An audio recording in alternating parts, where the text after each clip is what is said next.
Nuremberg, 1945. The world is holding its breath. For the first time in history, leaders of a defeated nation are about to stand trial, not just for waging war, but for crimes against humanity. Some of the most powerful men of Nazi Germany, Hermann Göring, Rudolf Hess, Joachim von Ribbentrop, and others, are sitting in the dock. Behind them, the shattered remains of a world that has just survived the most devastating conflict ever known. But how do you put a nation on trial? How do you judge evil on an industrial scale? The Allies faced a dilemma. What law could capture crimes so monstrous that they defied imagination?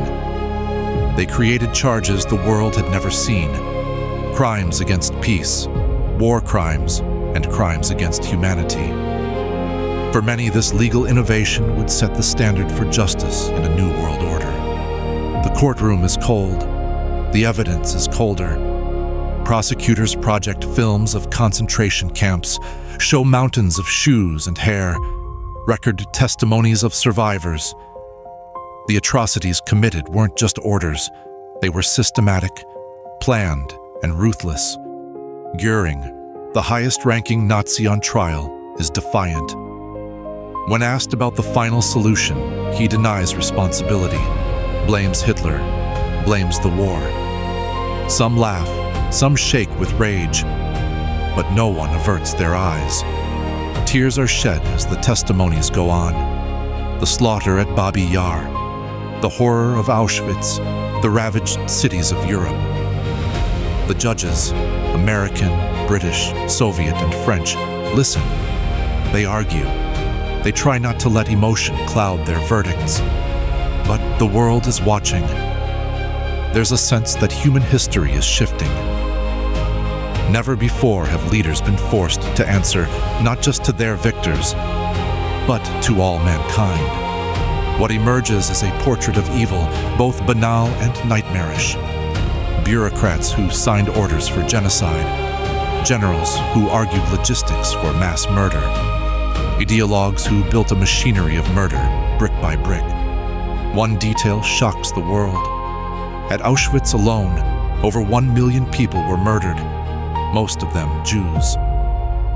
In the gas chambers, in firing squads, in back rooms that hid nothing from the examiners of history.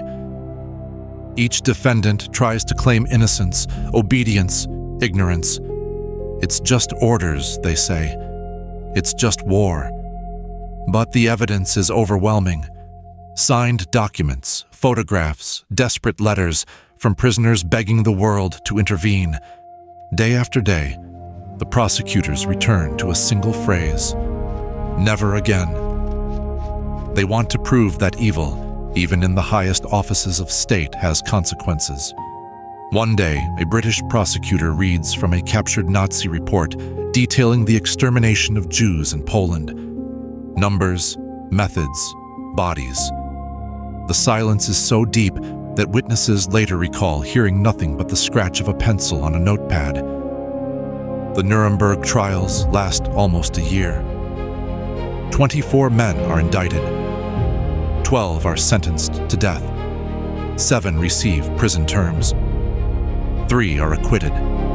Others will face later tribunals. Not everyone is satisfied.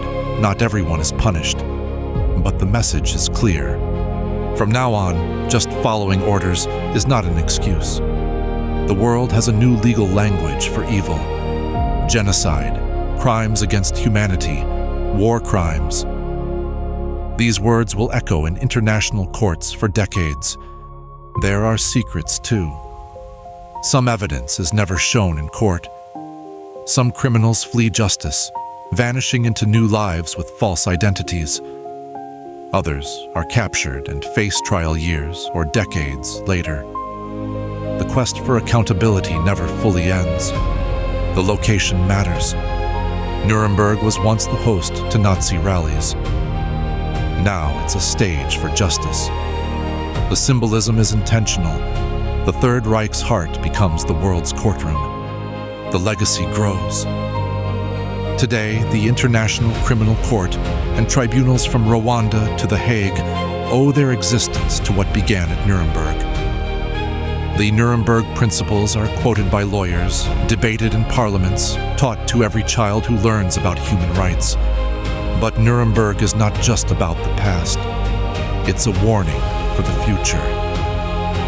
Every time a leader considers atrocity, they must remember what happened here, under the floodlights and cameras, with a watching world as witness. Near the end, a defendant is asked one final question.